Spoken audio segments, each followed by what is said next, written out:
Uh, and we're live. We're just going to do a short review of Cold Fury. Jeff will say how he fell asleep, and then we'll do the next one. So, what did you think of Cold Fury, Jeff?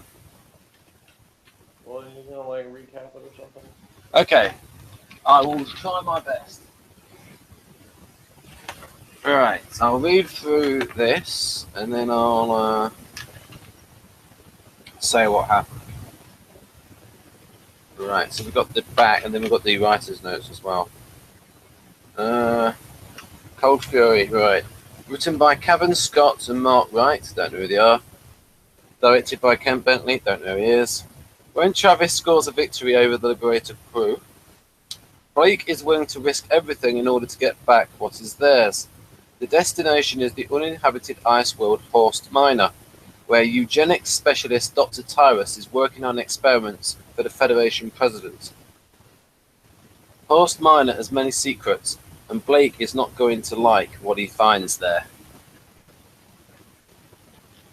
Some more notes.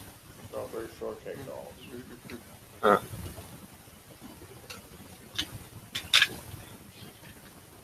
Right, we've got the writer's notes. The writer's notes. There's Captain Scott. I just remember grinning all day. Here we were, sitting in the middle of our childhood heroes. There was Blake, chatting happily to Jenna, while Avon went over his lines with a coffee to hand. Callie and Villa were in the recording booths, voices so familiar drifting over the green room speakers. Blake's Seven Heaven. When Mark and I were first asked to write the forgotten novel, and then to contribute to the Liberator Chronicles, we never dreamt we'd be writing for the entire crew, let alone writing the two-part finale for Big Finish's first series of full cast audios. The icing on the cake came with the guest stars, Hugh Fraser as the president of the Federation, his voice oozing with menace with every line, 1,000 spatials from his much-loved role as dear old Hastings in Poirot, and by his side the wonderful Caroline Langrish as Dr. Tyrus. New characters both, but feeling as if they'd always been around. Yeah, so the guy playing the president is a successful actor. In British terms. That's what I love about working on these audios. Meshing the old and the new, pushing characters we know so well in new directions while remaining loyal to the original series. There's certainly a lot in Cold Fury which will seem familiar. Secret Federation bases, weird experiments, political intrigue and double crossing. But hopefully this series will seem as fresh as it is nostalgic. It's our thank you to Gareth, Paul, Jan, Sally and Michael for childhood escapism, and just the beginning for new adventures on board the Liberator. And then we've got the producer, and I'll just have a quick read through before I read it out, see if there's any spoilers.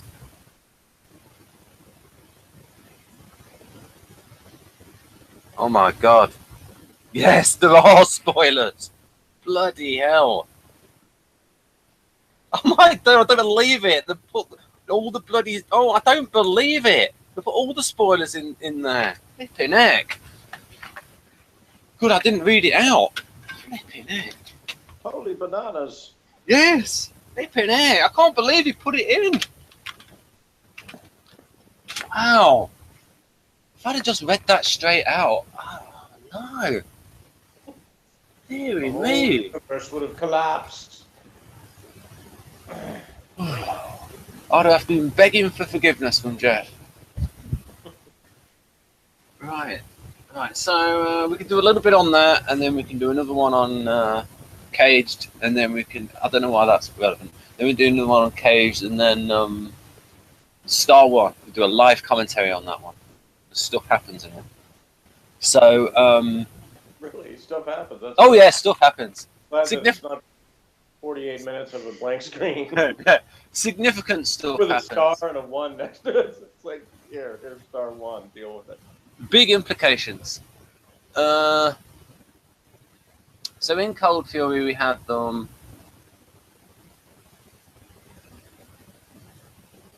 this stuff, they're going down to rescue Villa. Host miner, they're going down with it. Okay, so Villa, like in the last one, had been left behind on the ship. Yeah, yeah, because Blake got distracted by going after Travis. Yeah. So you're saying like the ship he was in landed somewhere? Is that what happened? Okay. I'm trying to think, because it's not visual, it's hard to remember. Because I have to, you know what I mean? I have to remember the imaginings. I thought you meant they went down to a planet, or did they go to the ship?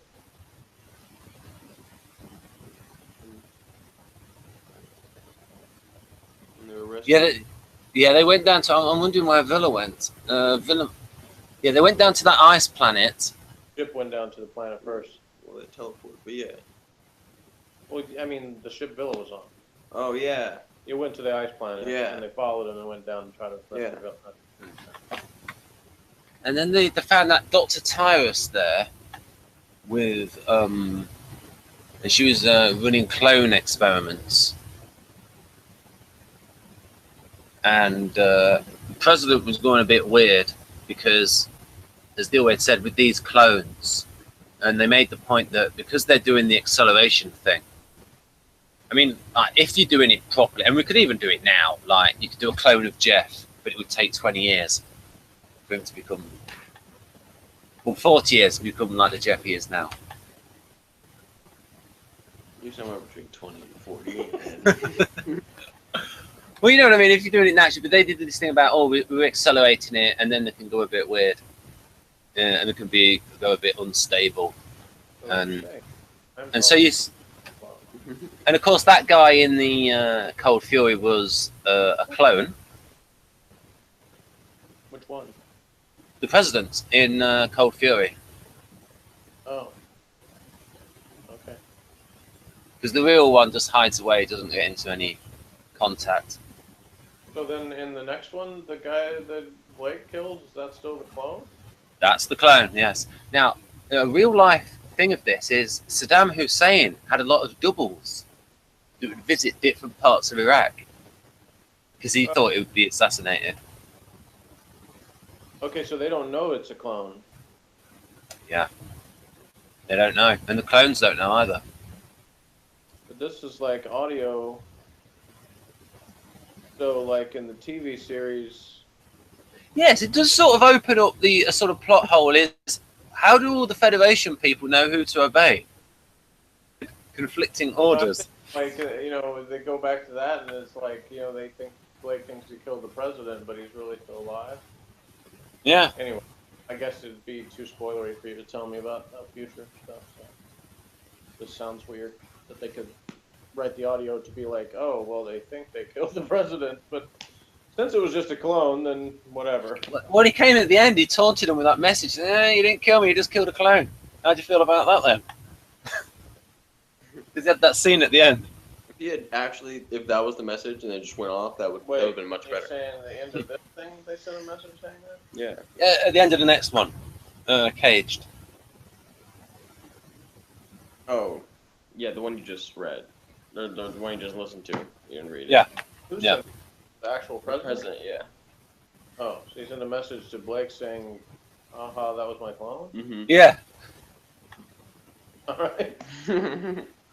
It's like a random thing to message him with. Wouldn't it be better to let him think you were dead? Right.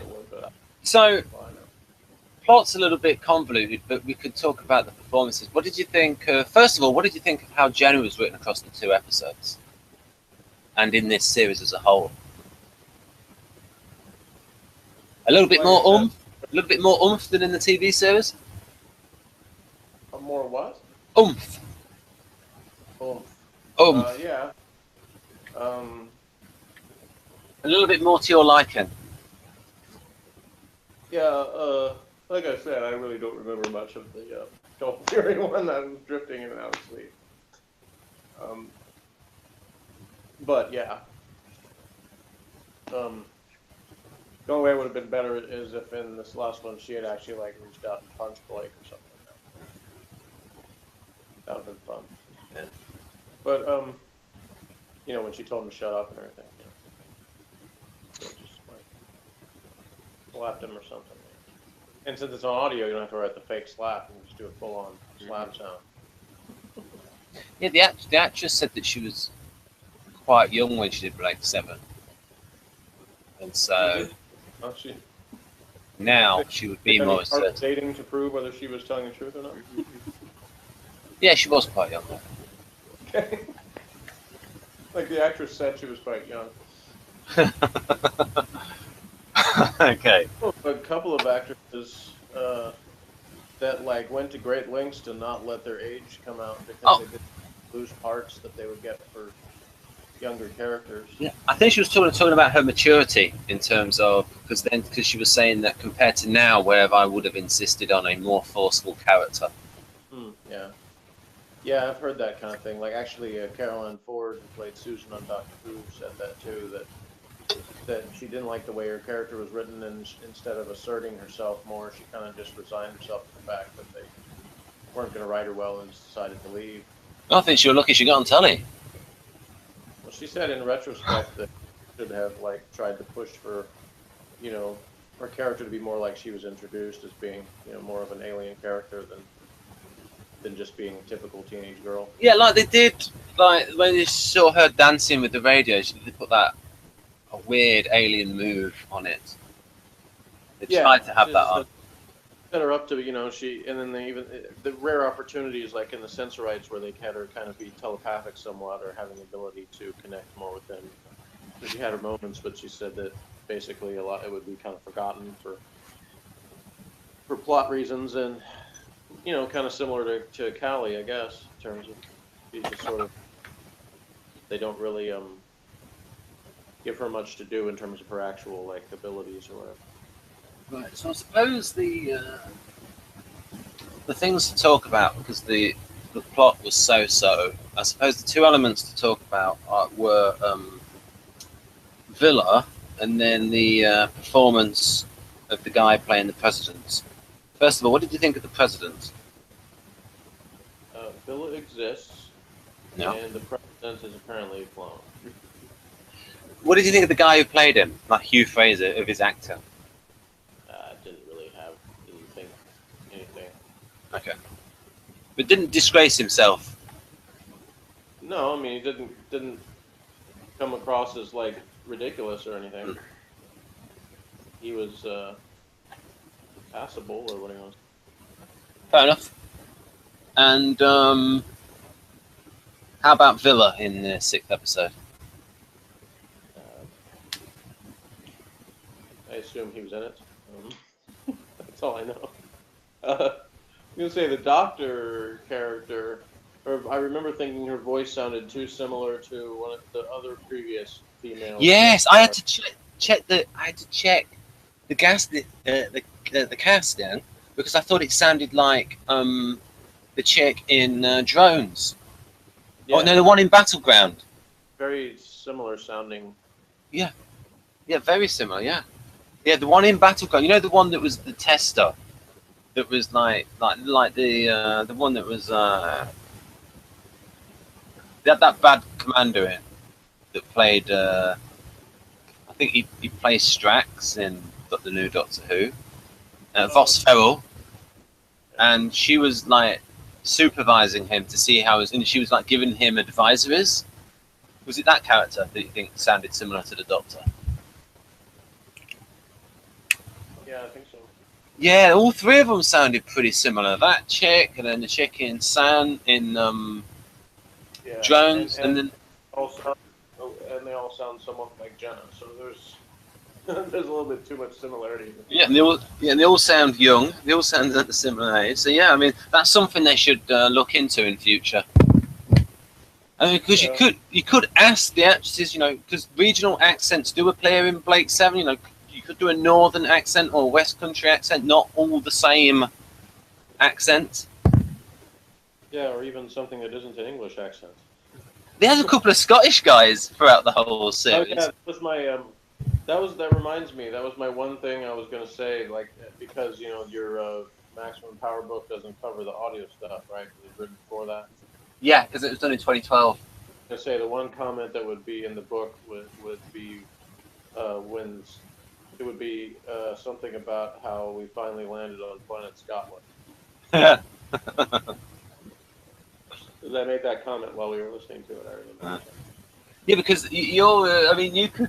I mean, you're. If you added bits to this book, your humour would fit in. I reckon. It wouldn't be out of place. That's my one-line contribution to the maximum power. The audio is we've landed on planet Scotland. Oh, I'll say something else about this book, folks. It is all proceeds from this book. The writers' proceeds go to charity. That's what they state.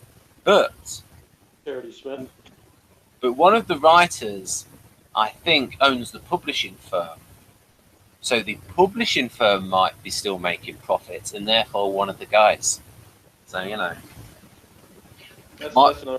I have, hopefully no one steals this from this review that'll have like 6 views. But if we're lucky. Yeah. An idea I had was to make a character named Charity that goes around asking people money for charity, but it's just for her. She just takes the money. Right. So we'll ask Morgan. What did you think of both episodes, Morgan?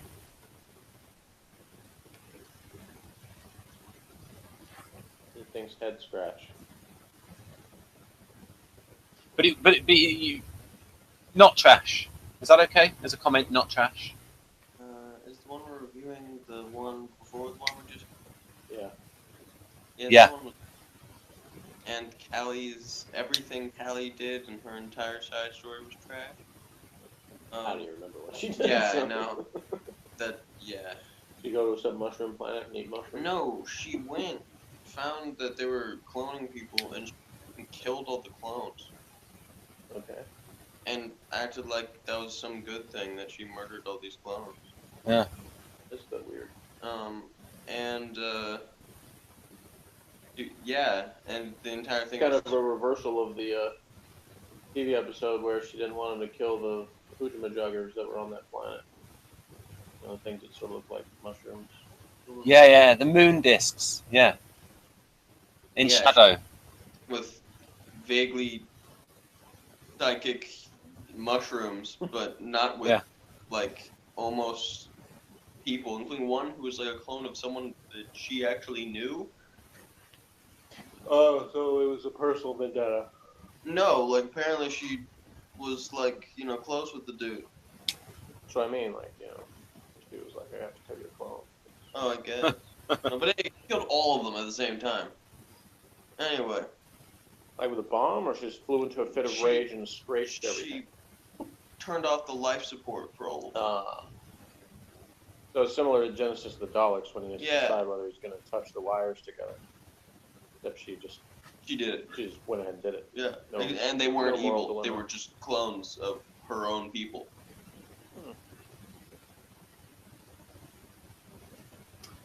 But yeah, and then the rest of the story was not really sense making, and Villa did like one almost half good thing when he messed with the codes, and that all when he did in the very beginning when he sent the message and he used some override codes he got from some other dude. Yeah. And that was like nice character because he was a thief, so he would have like contacts with like other guys and get some underground information or whatever. So that made sense. That was cool that they actually put that in there because a lot of times they just kind of ignore the backstory of their own characters. But then they didn't really do anything useful with him after that. So. Oh, I got another maximum power thing. The added fake cast member would have been General Hawk. Since they were on an ice planet. Wasn't that his name? The ice planet was called Hoth. Okay, the planet was called that. What was the guy, the general dude? That was the one that was like in charge of the level forces on the planet. It's been too long since I've seen Empire. It would have been funny that if they'd have put, as you said, like the Danger Mouse reference, Colonel K. Yeah, yeah. Because that was the only really good Star Wars movie, so I could remember that. But anyway, yeah, I give it a splork out of Nork. That's very Mark of you. Yes, thank you. Nanu nanu. No, no, no. What does Morgan give it? It's lame. Lame but not trash. The psychotic president was amusing for a little while, but everything else was trash. So That's fair enough. Honesty is what is wanted. The amusing static president rose the level from trash to lame. yeah. Right. And I gave it snore out of sleep. Right. So I think that'll be about it. And then the next one, folks, will be Star One. Things are a changing. So bye for now. A separate video for the Hoodoo thing. Pardon? I said it will. I thought you said you wanted to do a separate video for the other one. Yeah. All right then. That's what you said. Right. If you're willing to do that, is that okay? Yeah. I mean, if it's short. Right. Okay.